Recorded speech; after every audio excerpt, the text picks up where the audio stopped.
This is the Manufacturing Automation Podcast. I'm Michael. And I'm Matt. In this podcast, we're going to discuss growing companies, automation and manufacturing, and how we're building the lives and businesses we want to see in the world. Cool. Well, do you want to start with the general feelings then? Sure. General feelings. And then I guess I could roll right into that accountability one, or no? If you want, yeah. Sure. Okay. I let you kind of dictate the format. We'll start with the general feelings and see where it goes. General feelings for me this week is momentum focused. So we have some projects that, we just shipped 2101. We just signed off on proof of concept for the 1701 ECO that we have coming through. And now the team has something that's kind of unique to develop. We kind of have this, at least unique in the last 4 years. We had this little bit of lull here, and then August is going to hit. And this little bit of a lull needs to be utilized to kind of clean up some stuff that's just been lingering, get some CIs done. So it's like, well, the team's going to get some slack, if you will, in the system. It's trying to keep everybody motivated to use that slack as best we can, because we're seeing the biggest wave I think we've ever seen in Develop's history coming in August. Yep. So momentum focused is my feeling without trying to overwhelm the team, really. So when you say in August, is this like, new projects that are starting, or? Correct. Yeah. Yeah. Gotcha. Well, it seems like those trade shows paid off. Yeah, there's at least that's when it's looking like they're going to be kicking off. It's kind of a little TBD on getting some I's dotted and T's crossed, but it looks like August is going to be one heck of a ramp up, it looks like, for some cool stuff. Yeah. So I'm excited to share that when we get there. Yep. Well, for me, it's been, a good mix. We're trying to finish out a couple of intraload builds, so that's been fun. We had one legacy consulting project that we kind of hit a milestone on, which was nice. Felt good, but I don't really like spending time there, because it doesn't feel long term. But it is what it is. You got a legacy contract and you got to finish it. There's something to be said about some sustainability clients as you go through your growth phase with your products. Yeah, but it's one of those customers where maybe they don't pay on time, or one of the lower tier customers where if there weren't a long-standing relationship and an understanding of the project scope we were supposed to get through, this would not be a new thing I would take on for sure. Understood. But the big thing I've been at least mentally focused on is right sizing our company, right? Getting a couple more people in the door, number one. And then also trying to build out that top of funnel. I kind of pulled back from marketing, and I think historically I've been whining about how we see these oscillations, but any more seasoned business person will tell you that you have to be selling in the highs and the lows, right? Exactly. So I've been focused on building out that top of funnel, and there's been some marketing. Priscilla and I actually came in today to film some marketing content, replacing all of our ad creative, because everyone under the sun is so tired of seeing that one Instagram ad. I don't know if you know the one I'm talking about. Oh, I could recite that one probably on the air if we wanted to. Oh God, yeah. So as you might expect, our conversion rate has dropped quite a bit on that ad, because everybody who Instagram or Meta is going to show it to has shown it to them 2,000 times. So that sounds about right for me. Yeah, and I get it all the time too. So like that ad just has to come down. We have to get new ad creative up. I just finished one ad, and you had mentioned too, like, oh, you got to get an intraload ad up, and I'm like, oh, that's absolutely correct. So we're gonna film some content on the intraload, get a video up, and then we were also working. We can talk more about this in sales and marketing on like a 3D viewer. I'm not sure if you saw that at all. I did see that. Yeah, that was pretty cool. Yeah, cool. Well, do you want to move into sales and marketing? It seems like you've had a lot. Yeah, well, you had the segue there. Just keep rolling. Yeah. So, one thing that I've looked at a lot is, we used to run, various meta ads pretty heavily. And there's a lot of stuff where you kind of wonder, especially with Facebook or Instagram, like how many of these are bots, right? So we would historically like dial it down and see, usually that our sales would drop a tiny amount, but our conversion and our traffic would drop dramatically. And then our conversion rate on our website would go up quite a bit. We have this tracking problem where, and I think you've asked me how I could fix this multiple times before, of, we don't really track very well how our turnkey customers, got into the fold in our funnel, which is something that I definitely need to fix. But I'm definitely feeling or seeing a dramatic drop off in the conversion rate, or have been seeing for multiple months now on Meta. And then also something changed with the Google algorithm where those ads also suddenly aren't performing. So I've had a real desire to fix those, and also to get our intro load process a lot better. So obviously we have no ad, or like our top of funnel, just the whole funnel actually for intro load. Um, there was a lot of excitement when we just did, the initial release of, it even as a concept. But, we really need some general ad creative and a broader funnel to like actually start closing more and more of these deals. Um, yeah, with the intro load, one of the things, like, there's no YouTube video. So, when you're buying a system that might be 30, 40, $50,000, I think it's comforting to actually be able to see the system. Um, and I think there's probably a good amount of customers who, we could get into the funnel if they had that initial content. So we're making this 3D viewer that you can like drag around, click on various like highlights, and it kind of, goes through the product, which number one, I think makes it feel safer to buy, because like who's going to invest in doing that if, it's not like a serious, like somewhat polished product. Um, and yeah, just actually building out the ad creative. That's kind of where my head has been. And yeah, there's still a lot to do and a lot of optimization to be done. I'm thinking about this 3D viewer. The more I listen to it, and I'm kind of curious what the lift associated with getting it deployed is, and then versus just putting like a step file out there that somebody could open and use. Most people that are probably looking at your stuff are pretty savvy in that sense, or having good images around it. I guess Well, that would be so start, and I have a few more questions. yeah, so with the intro load in particular, they don't need a step file, right? I would question anyone who asks for a step file, right? Because it's one of those products, like, it just works. You'll need a step file of the palette, which, we give you a step file of the whole, work holding stack up. But, that would be like asking Haas for the step file of their machine, right? Like, they'll give you a dummy, but they're not going to give you like the fully featured model. So So then why users are we should, doing a 3D viewer? the 3D viewers mostly because we haven't, like, the video itself, I've heard again and again, video and pictures are confusing and people don't understand how it works, right? If Oh, there's interesting. if I there's like wasn't a robot expecting that. pallet loading cell, or like a ROA system, or a halter system or anything, people understand, okay, this box is over here. Hmm. A robot arm grabs the pallet and puts it in, right?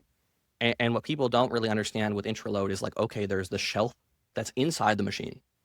There's a door that's just in front of that's rubber and roll up. And then something bolts to the spindle head, deploys down, and grabs the pallets using the kinematics of the machine.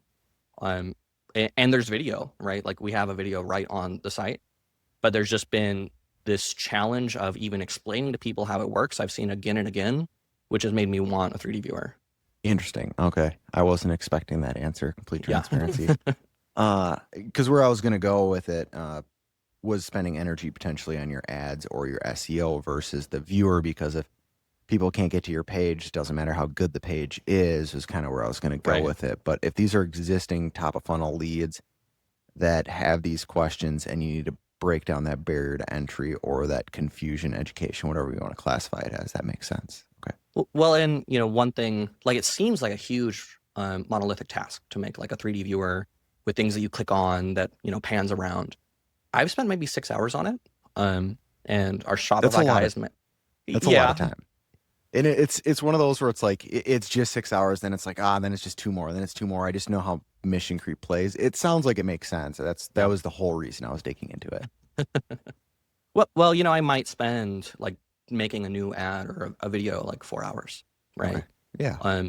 So, but yeah, you're right. Like, we have the problem right now of even getting people through the top of funnel to get onto the site. So it may be a little early to, work on the site that's driving conversion. But it's also, I know that, especially when you're using like an outside consultant to like write the actual code, that, it's going to take some time too.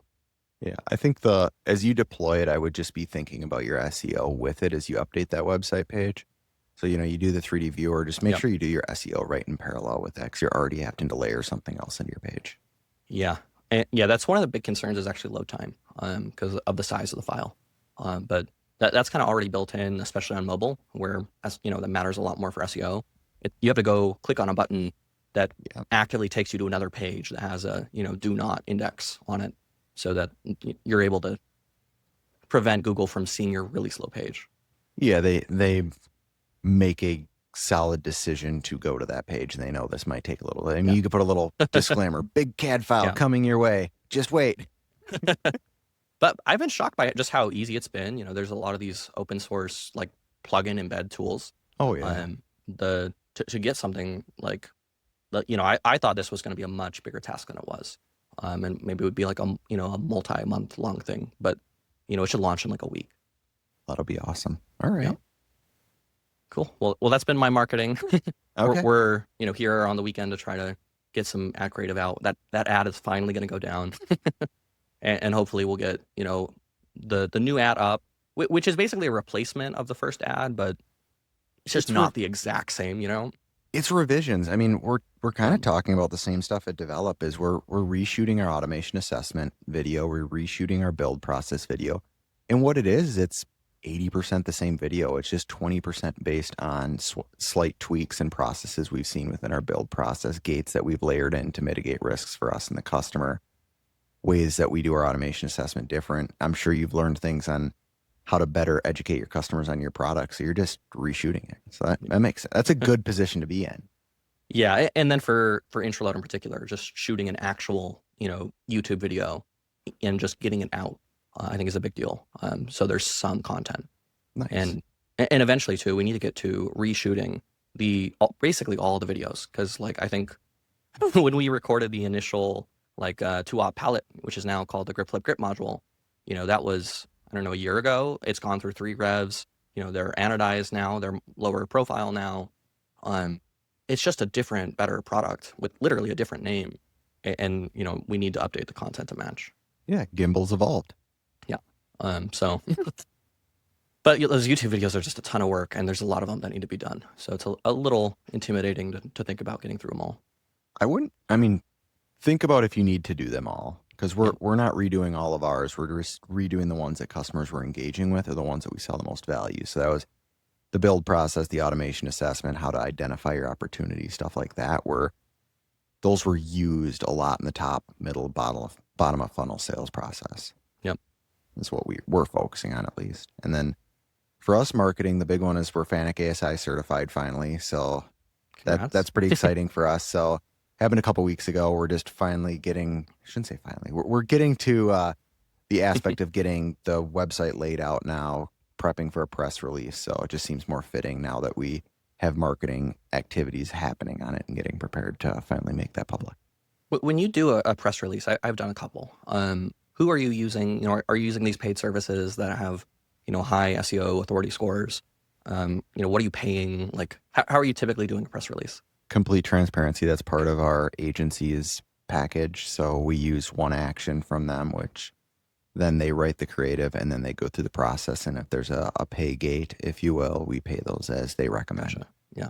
So Can you share what that pay gate usually is? Is it $100, $1,000? it varies. Yeah. Again, we have, or not again, but within our process with them, we have a slush fund for them. So I think it's like a couple $100 a month that they can just use as their discretion for press releases. And Yeah. then they bank those up if we don't use them for a month. So they've never asked me for more funds. And so, I mean, So you I don't. guess we spent less than $2,500 last year Yeah, on but press they're not releases. the 1,000, 2,000. I No. mean, you can spend $5,000 on a press release. It can get crazy. Yeah. The most I've really heard is a couple $100. And so that's it. Yep. Yeah, and that's one thing too, is I haven't been nearly on top of SEO, which is not great. Our organic traffic has definitely seen a bit of a decline too, and it's great that we've been focused on executing and catching up, but I got to get back on top of the marketing. Okay. Yeah. What Well, about your marketing? our website speed is back up, which is nice. Yay. Yes, and then we are prepping for our VFS product page. It's staged. Some of it's starting to go up, but minor tweaks are occurring. So the new buyer journey will be going live here shortly. I see the initial video is no longer a video on the automation. Yeah, so we were having some loading. They claimed it was the banner. They changed a bunch. The banner will hopefully be coming back. We're also reshooting the single source video, so hopefully that'll be changing. But they were We had the thinking that same thing though. We had a video right there too, and it killed our load times. Okay. Yeah. That's what they were claiming. And it was like, why? It seems so weird that we can't have a banner in a video because I see it on so many other websites that load fast. Like, it makes no sense to me. What were we doing wrong? And you had the same pain. So, what were we doing wrong? Yeah. Well, definitely you don't want an autoplay video like at the top of your website, It right? was an Because autoplay. ours wasn't either, right? And but for whatever reason, we took that down and our, Google stopped throwing errors on the SEO tools. But there's like literally three of these videos down later on the page. So yeah, I think it might have to do with the location on the page. Um, because it might Mm, not be loading like the whole page simultaneously. That's kind of what I would intuitively think. yeah, that could make sense. Okay. I could be wrong though. I'm not by no means an SEO expert, No, that seems to make a lot of sense. So we'll see. We're but gonna I'm get. glad your speed's back. Yeah, I was just like, oh my gosh, it was so frustrating. It was several weeks there where we were really slow, and we need it back because we're seeing more traffic than we've seen in the past. So we want engagement there, not just people getting frustrated and leaving. Yeah. Uh, it is interesting. So as we go through the marketing stuff too, we've talked about the trade shows. Pack Vegas has been sold out. We've been trying to get in there for the last month. We've been on the waiting list, and it's like, all right, let's just start looking for other shows. We found one, and now it's overlapping with MD&M, the other show we were going to Hmm. do. So we're trying to decide if we're going to drop one or switch. This one's called Eats. It's very focused on packaging and palletizing and just that side of our business. So we're trying to figure out, we split the team, go to two shows basically back to back, or Hmm. switch the show. Yeah. Yeah. That's a good point. So what you're aiming to do like a 6 shows a year roughly? That's the goal for the next Yeah. 12 months. Yeah, is to do 6 shows. I'd love them to be splits on the quarters, if you will, but it's like, oh my gosh, it seems like it's always Q1 and Q2 is just like the slam of shows. Yeah. So I don't know if you tried being on the show bandwagon at all, but it seems like they all get packed in that They window. do. Yeah, they always end up roughly the same time. I don't know if that has to do with like the costs or logistics or whatever it is with the actual venues. I was just But thinking people don't want it during spring and summer break, if you mm, will. yeah, I don't know. But the I mean that makes me think like we probably need to up our trade show count to at least one a year, if not a couple. Oh, The for sure.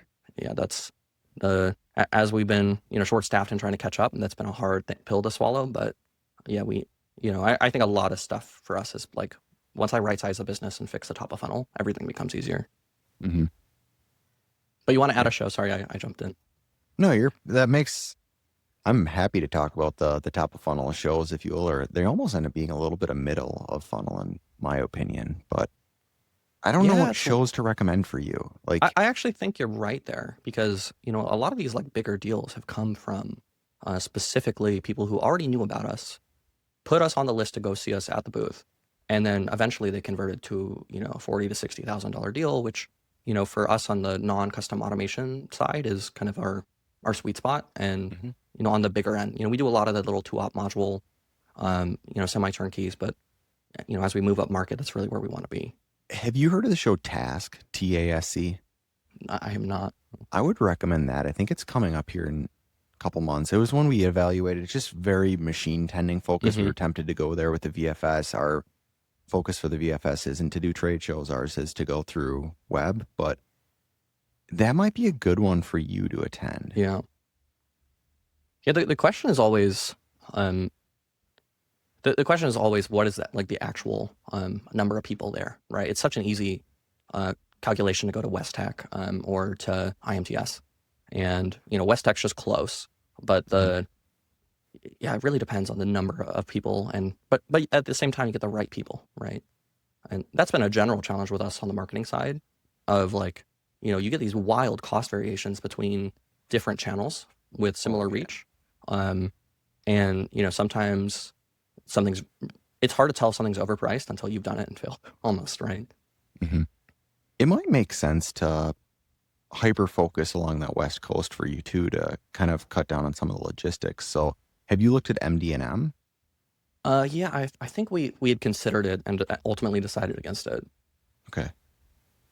Let me see here. So that's one Yeah, we've looked at doing. yeah. Like that's the one we were looking at doing in the Midwest in Minnesota, but you have the MD&M West in Anaheim, I believe. Yeah, Yep. Anaheim. But given it's in 4 days, that's not going to happen. Oh wait, no, No, February it's 3rd to next 5th. year. Okay. Yeah, Fourth actually, to that's probably something I should look at. yeah, that'd probably be a good one for you to check out. But the show bandwagon is just an interesting one to try and figure out because some of them been pretty good for us, some of them not so. But then 3 years later, who knows? I Those people know. you talk to might turn through. Yeah, and even with IMTS, we spent way more money than we should have, especially when I heard from you just how lean you were able to approach doing. IMTS is the most expensive show though in your defense because Okay, we yeah, looked at doing it and I was like, just the cost of the show, I couldn't ROI it or I couldn't justify it for the target market that's I knew was coming there. yeah. It did ROI over the long term. That's what I'll say. Yeah. It did For not look your like it business panned that out. for your business that makes a lot of sense. But yeah, I mean, 6 months after, it looked like a terrible deal. But then, now sitting significantly after that, it looked, actually to have at least broken even and broken into, a couple key customers who keep buying systems from us, right? Yeah, I think presence also matters. It's kind of like the stock market. Time in the market's more important than Right. timing the market. Yep. I've seen that a lot in the B2B space where just like you go to these events, nobody talks to you, or you go to these uh whatever local chamber events. What I'm saying is like you get little engagement because you're the new guy there. Right. And it takes sometimes years of people like, yeah, they have some staying power. Let's see what they actually do. Yeah. Yeah. And I always have to remind myself, like, oh, it's been like 2.5, 3 years, right? That we've been doing the gripper thing. And, we're a lot better at it now, but that is a very short time horizon, especially for a B2B business. Mhm. I guess next thing on the sales for us is we saw a big movement on getting the sales uh, quotes done and processes like we talked about. That was kind of my challenge for the next week Hmm. was what you wanted to hold me accountable to. I really couldn't have got through as much as we did without, I mean, Dylan on the team and Robert on the team. They picked up a lot of my slack for me and then forced me to get better on my processes too. Cause they're like, basically was looking at how do we make it so Matt's just on calls with potential clients or walking in Right. doors with potential clients. And so we've kind of automated a few things. The team's been changing the way they do it on the back end. So the goal is we take everything into a OneNote. I build out the modules, break down the descriptions, copy all my meetings and emails into there. They get access to HubSpot will be the next thing on there. And they draft everything and I'm just reviewing and pitching. Yeah. So that's where we're working to. I'm That's really nice. Yeah. excited because we've had Robert and Dylan focusing on this mainly for the last 2 weeks. Dylan's helped a lot over the last 6 months, but we've just So been has that so become like their swamped. their main task is like building out these proposals? 80%. Yeah. Yeah. I mean, Dylan's been helping mainly I bet he's been over 50% And they're since the both beginning like of the year. It's just we engineering need more. talent, right? Yeah. We just need more help. Like it was Yeah. like we could get through it. We just couldn't improve it, if that makes Yep. sense. So, Yep. So I know we had talked about like pulling like 20% of one or two staff members' hours. How do you feel about like actually pulling like 80, given that was what you need? I think it's going to be a little bit short-lived once we get through the SOP changes. We also just had a huge backlog from some of the recent trade shows. I don't know what it was, but it was between Pack, ProMat, and Automate. A bunch of these leads just like converged and they wanted to talk in the last like 30 days. Like Yep. I've never seen such a thing. So I was like, what is going on? Yeah, I mean there's always a question of like market shifts too, because we saw the same thing when the tariffs went through the roof. Yeah, I Yeah. can't tie it to anything. It just Right. like apparently April-ish is when everybody wanted to talk. I was able to get all the metrics gathered here in that month. And then it's like now we have what was it? I think it was 11 proposals we're trying to put together this month, Hmm. which is like unheard of for us considering we're targeting to do one a week for the Yep. entire year. So it's a little bit of a wave. Yeah. I would love to see like if you're willing to share like one of your proposals, because that's we're starting to do more of these more and more complicated proposals Hmm. where these turnkeys have gone from this bread and butter $25,000 two-op turnkey, and now we're starting to do 5 operations all across 3 machines, or and rightly so. Those customers are asking for more, like more. more depth, more detail, more questions. We have one right now that, they want to take the parts basically from the CNC machine directly to a robot cell for laser etching. Hmm. And kind of the question is like, how far do we go? How much time do we put into it before it's a closed deal?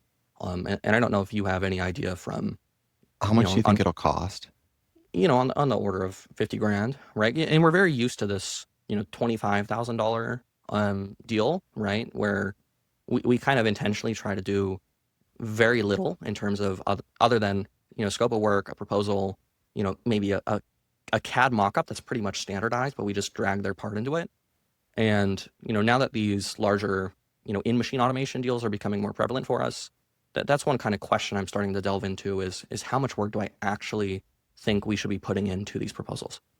Uh, So I just did some quick math based on a couple proposals we've done, somewhere between 2 and I would say 3%, maybe down to 1.5. So say 1.5 to 3% of what the total bid will be based on your cost, though, is right. what my math was. So say your overhead or your burden is $100 an hour. For a $50,000 project, I would try and spend $1,000 on that proposal, meaning Okay. 10 human hours. Right.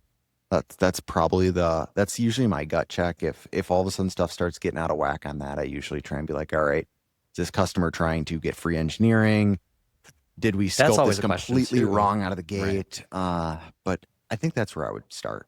And I've definitely lost, one or two deals when I've went too far. And I've definitely, heard through the grapevine that maybe that particular customer, took the design, screenshotted it while on a call and just decided, okay, we're going to build the fixture that, they mocked up, which isn't a great feeling, but it's going to happen. I used to get bothered by that a lot. At the end of the day, I didn't want those customers anyways. They weren't a strategic long-term partner. Develops focused on doing business with people that want to grow together and be together for the next decade plus. Like, Yep.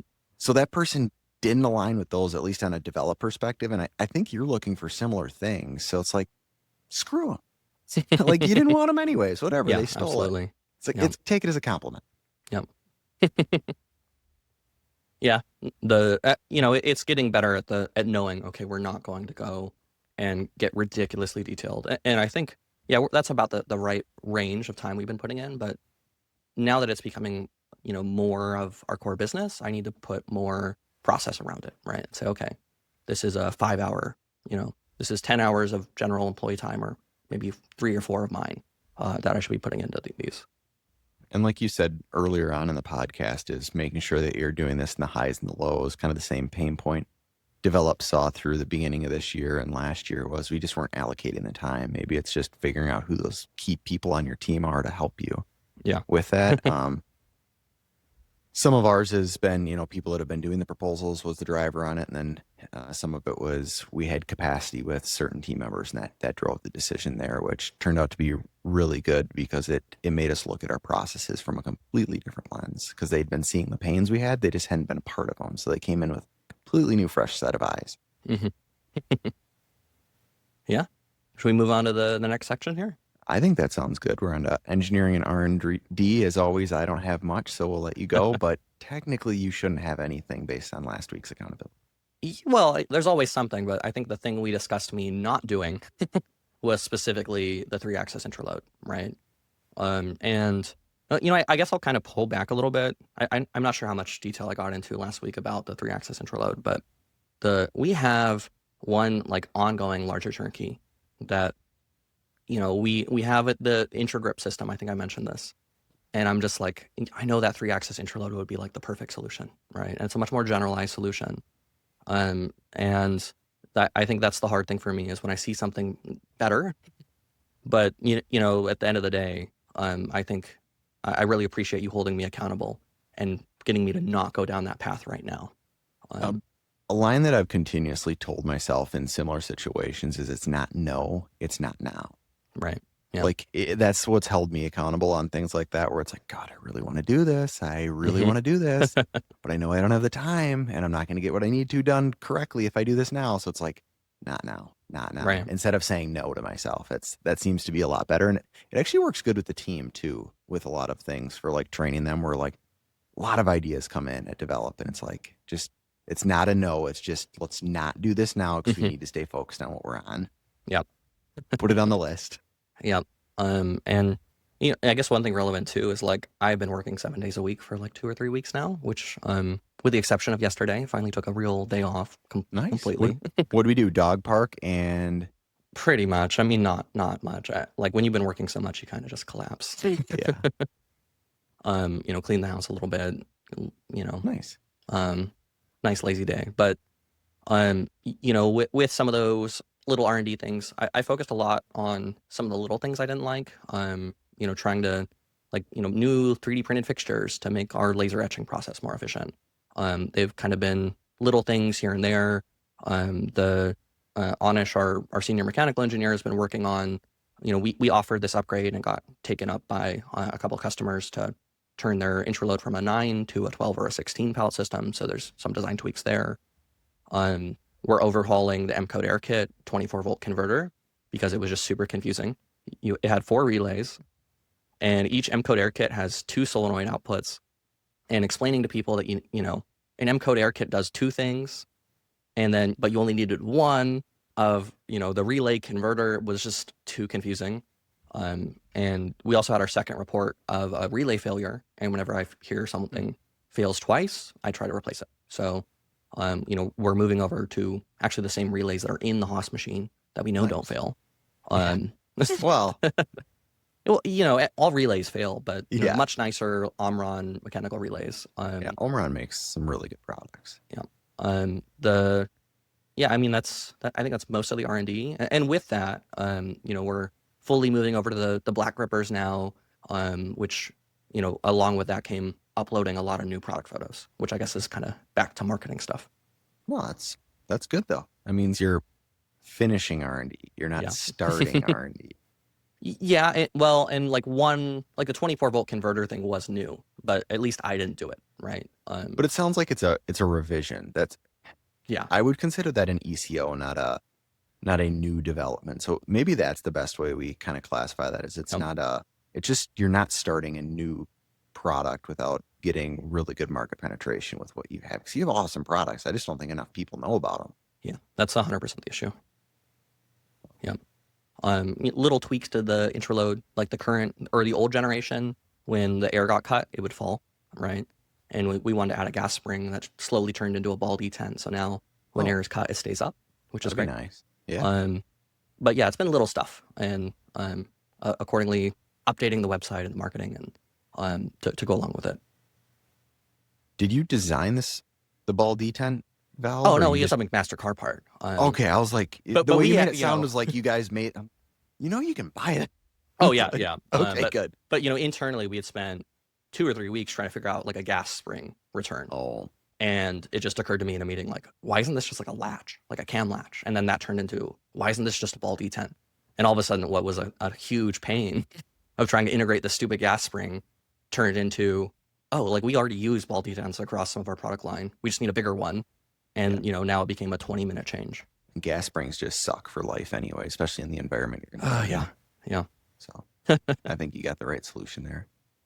So that's exciting. But that's kind of everything for our R&D. Okay. Yeah, for ours it was we are getting to go through and audit our R&D process. So there's been some changes. I don't know if you're seeing it in California, but the way we have to do all our reporting. So we went back and audited 2024, and now we're restructuring how the team has to do timesheets, how we do projects. We found that we're actually leaving Is this R&D. R&D tax credit related stuff? Correct. Yeah. Yeah, we actually found some that we were leaving on the table after using ChatGPT to Mhm. review the new R&D laws. We found out that we can be leveraging some of the machines we're building if we're investing into a lot of our processes and stuff we haven't done. So like, if it's our first time doing, the extrusion processing stuff or module, some of that qualifies because not all those costs can get passed on to the end customer. But if we're building, another packaging and palletizing, clearly that doesn't qualify. Right. So, because we built those. So it was interesting to find some of those after seeing the new laws and digging into it. So that turned into something found out, I don't know, I think 2 months ago, and then just finally got some time to dig into it and clean that up so we can move forward. Yeah. So like for you, I know we've talked about like philosophy on, growth and, Yeah, I think you'd mentioned at one point, like, in terms of EBITDA, like if you break even, you're more or less happy, right? Um, so like the R&D tax credits, we haven't really done them because historically, as we've grown, we've pretty much been at that break even point. Mhm. Is the point of them to just carry over some of that profit year to year? So you Yeah, can carry credits forward, and then we weren't tracking them the best early on in developed history just because they do expire. They only last so long, from my understanding. right. If somebody has different knowledge, please call, let me know. Uh, but over the last couple of years, as we've seen, like our goal to become far more profitable, if you will, because we're not doing so much R&D and team development. And then with the team's announcement to go to some profit sharing models, we obviously want to start showing some profits to that, which then if we do that, we're going to be able to leverage the R&D credits to keep cash in the business is the way that I'm looking at it. So then we get some more liquidity to continue to double down.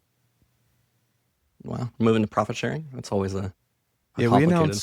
we announced that a little bit ago. Yeah, so we're doing, well, it doesn't have to be complicated. Yeah. It can be as simple as an announcement to your team. State of Wisconsin allows you to have it as simple as that, and then it's just showed as, the percent that we're doing as a share, and we're pretty much going open book. Right. Like we're 80% open book at this point to the team, and I'd say 100% of what they really need to know. So Yeah. we're showing where the funds are going from marketing, where they're going from for our R&D budgets at the end of the year, where they're going for shop floor budgets, what we're spending on machines. I mean, they see what it costs to build a machine, so they may as well see the rest of it so they can make good decisions for the company. Yep. And then we're showing right down to the P&L. Yeah.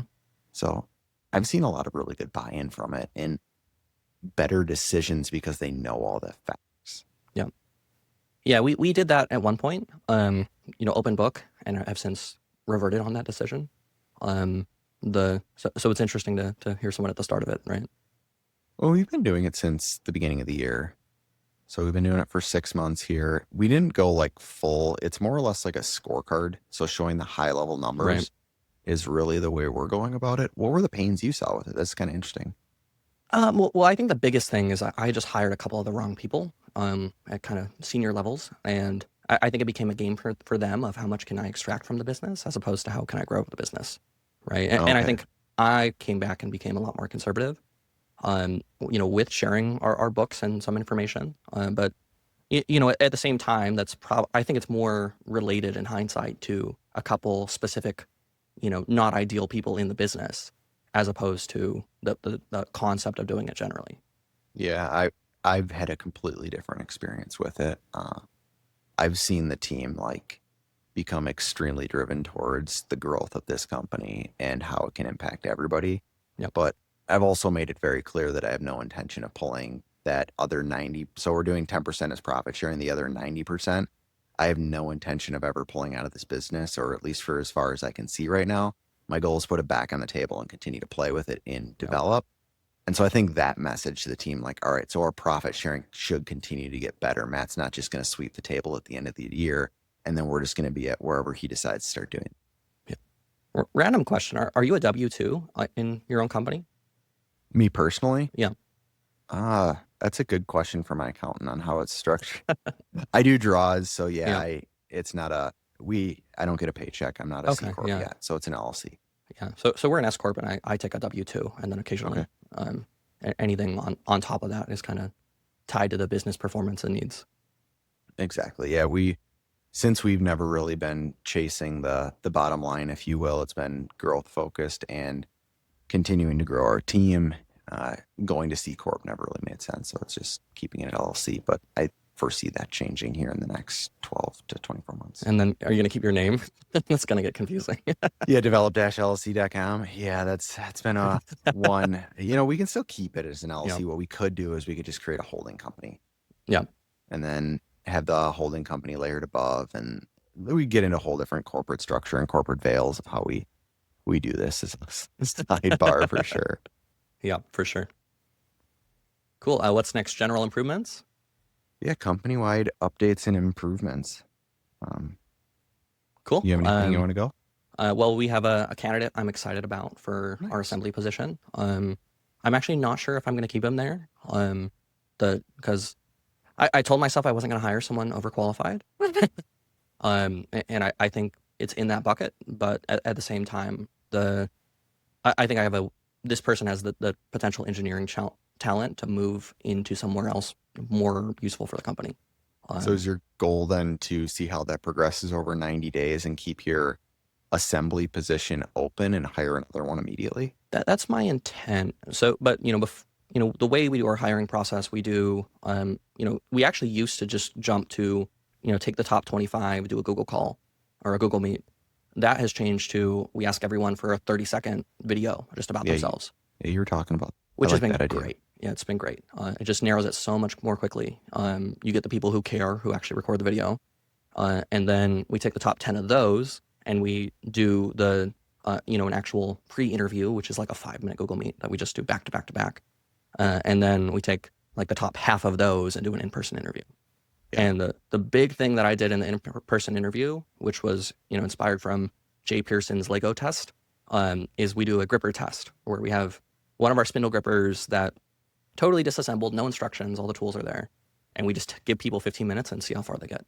And most of the time, people get like halfway through. It was very nice to see someone actually finish. Right. So, Interesting. Okay. so that has me excited. Right. Yeah, it's cool. Yeah. Like it. But yeah, I'm excited about that. As far as I've mostly been in marketing, and there's been a lot of administrative stuff. We're finally, hopefully, about to close this SBA loan. The that That's long. SBA. It's Oh, always we're gonna close it. I Wait, we just think we got one have more piece of paperwork. right. One I think we more. have it all done. This Oh yeah. long 40-piece checklist. I've been there. I Yeah, I know the pain. It's a very real one.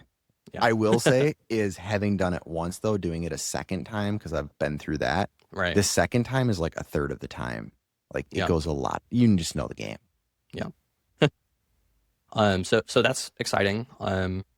But yeah, I mean, little product improvements here and there. We are bringing out like the giant tumble blast liner, which is a little add-on product. Taking better product photos. Um, little improvements to our CNC process. We're trying to start to integrate toolpath a little bit to automate some of our CAM for customer components. Um, just better little workflows, but nothing like transformative for sure. Okay. For us, it's been the sales process. Yeah, That's been what I've been seeing there, and if we can maintain that goal of making it so I'm just on calls and doing reviews, I think that'll be really good because then we get two touch points on the sales side or on the engineering side for hmm setting budgets and laying out these proposals.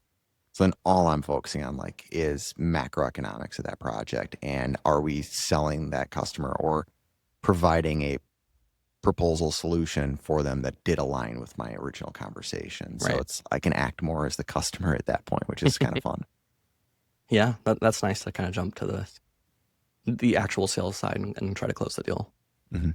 So that's been our big change. Nothing too crazy other than that.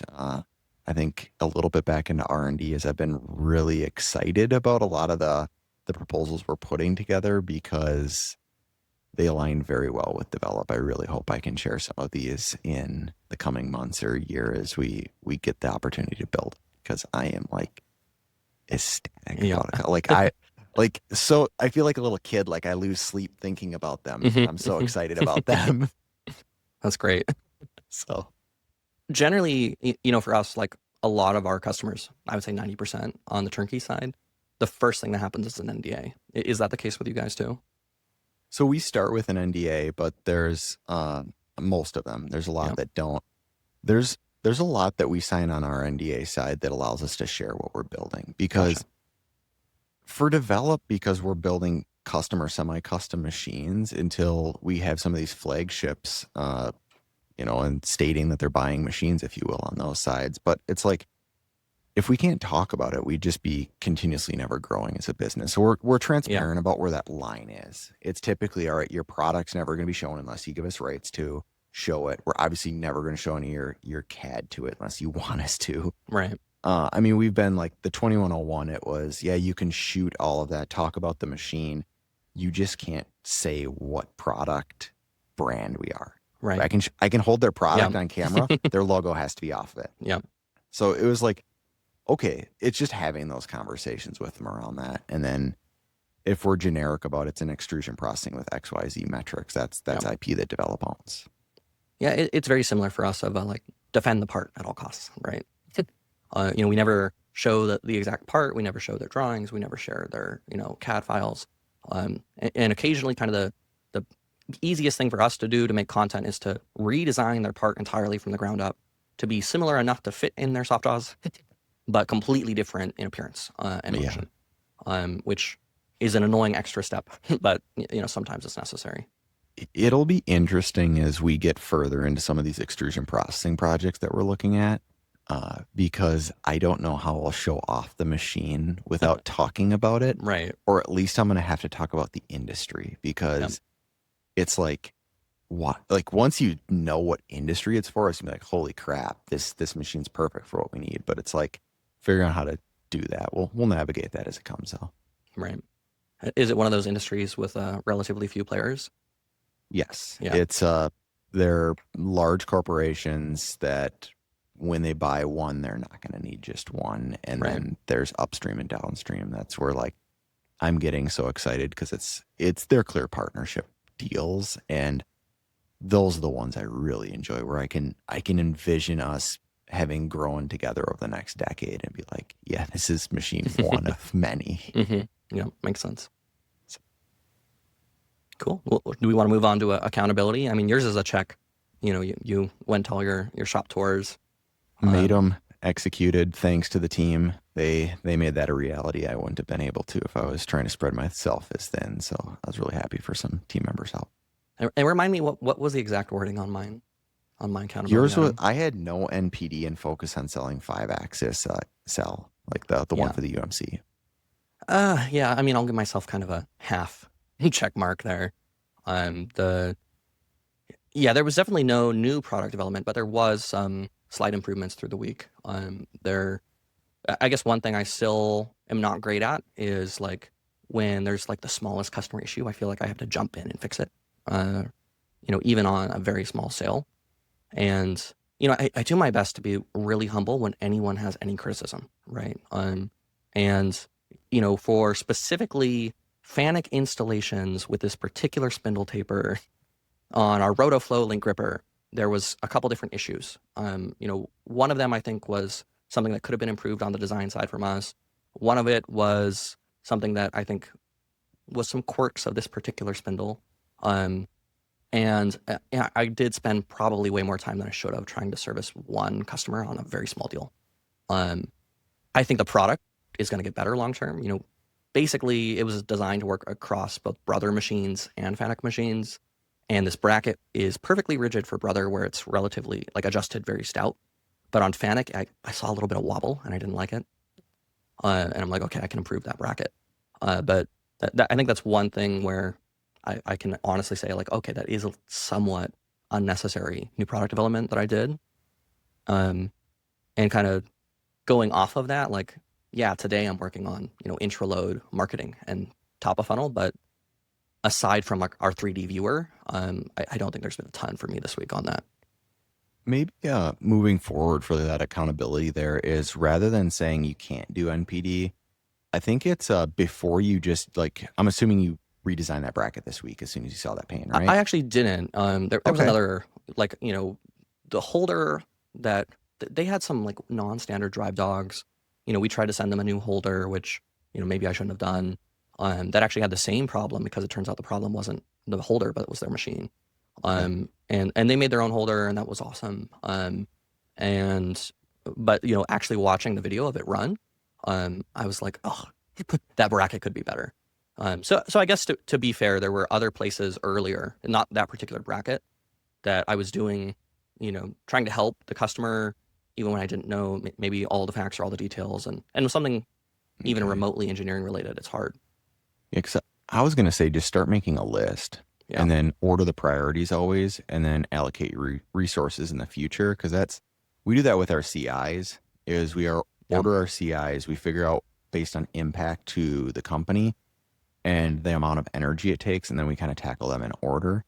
Otherwise, it's like, man, the CIs, the R&D, the ideas are endless with a Right. good engineering team. So it's like you've got to figure out how to pick which ones to focus and don't start a new one until X are done. Like the pipeline can only fit so many.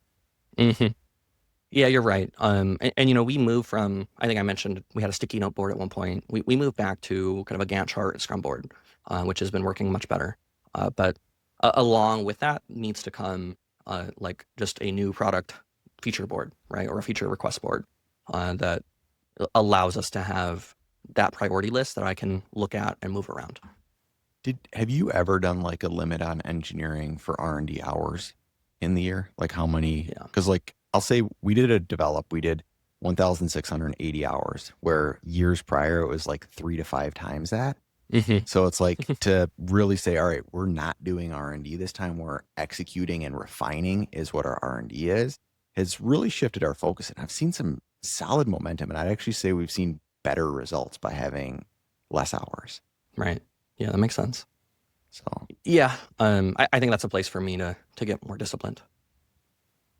I don't But should we go for what are our accountability items going to be for next week? That's what I was trying to figure out by asking my questions of what I wanted to hold you accountable to. Is there anything that really stands out to you that you think you should be doing better?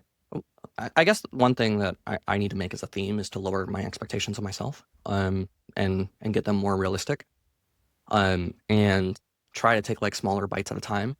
I think that what I should just have for my accountability item is two new meta ads. One for turnkey gripper automation, one for intro load that are posted and running, right? It would be very easy for me to say make 3 YouTube videos, make 4 ads, revamp Google. But I think just two meta ads, so that same damn ad doesn't play on everybody's Instagram and Facebook constantly. I think that would be the one for this week. Okay. Is there anything that stood out to you that you think I should be focusing on? Seems like your sales process is getting narrowed down, and I'm glad to see that because I thought it was going to take more than I think you initially did. Um, I don't know. What do you mean by that? You thought it was going to take more than I initially did? Well, I think you were doing probably too much of the sales process at first, and Oh, I think very much. I had encouraged There you to wasn't the pull more support. hours than you thought you needed from your engineering staff, and I think you've done that. Yeah, it was definitely been eye-opening because we've seen over the last couple of weeks here, and I guess even prior to that, 'cause I was pulling more engineering, just never like flipped and like, all right, I need 2 guys basically full time on the team Right. here, and it's really helped. So really, my accountability probably needs to just continue to stay focused on getting that done. Kind of like I've been saying to you on the NPD side, I Right. just need to stay channeled on Getting that, what done? The actual procedure, or building getting out the the procedure and automating it as much as possible. Like we're yeah, seeing how we can layer ChatGPT into it, how I can be doing it. Sometimes it's just getting that knowledge because I talk to these clients so many times. How do I break that down into something digestible and really actionable for the team right. to put those proposals together? And then kind of this cycle that has to happen. Can So we get any more specific? yeah, I think what we need to be doing is, so I just tested out something I did this morning is I built out the OneNote for a test, sent that. The team member will be testing that with a proposal this week. I think it's really going through that revision and refining that further because he's built out some templates that he can automate now and we're Right. using for ChatGPT. I think it's literally figure out the next list of actionable items to refine that further. Okay, And we'll then call after it that, proposal template outline. yeah, that's pretty much, man, that's a good question. How do I break it down? Because what we need to do, what I want is I want to get to HubSpot with this new templates and get everything automated there so I can track Right. all the clicks and engagement. But can that be done in a week? Right. That's the No, that's question. not going to be done Right. this week. It's more or less make the final revisions to the proposals and make it so team members can be doing those without me 100%. Okay. That's pretty Finished much it. proposals. Yeah, they need to button them up without or draft them and make them without me. Yep. Cool. The are we? Is that our last section? I think that's pretty much it. Cool. I ranted there quite a bit because I Good. was talking in circles. For those listeners, sorry about Yeah. that. Like, comment, subscribe. I guess they can't really comment on a podcast, can they? I But don't share with a know. friend, give it They could 5 stars. DM us and tell us what they think. Yeah, actually send us Instagram messages. I'm Gimbal Automation, Matt's Develop Dash LLC. If you have any questions, if we start getting lots of questions again, maybe we'll start adding the like a little questions sequence back in the podcast. Yeah, I would really enjoy questions because Yep. I've been really intrigued by some of the listeners that I've ran across at shows and some of the people that have come in on the sales cycle of it. And it's been enlightening, some of the ideas they've had that we've made changes to this. Right. So please share. Cool. Awesome. Well, we'll call it there. Sounds good. Thank you. Thank you so much for listening to Matt and I's conversation this week on the Manufacturing Automation Podcast. If you like the podcast, please share it with a friend or give us a 5-star review on Spotify or Apple Podcasts. We'll be back next week to continue sharing our respective journeys in life, business, and industrial automation. Thanks so much.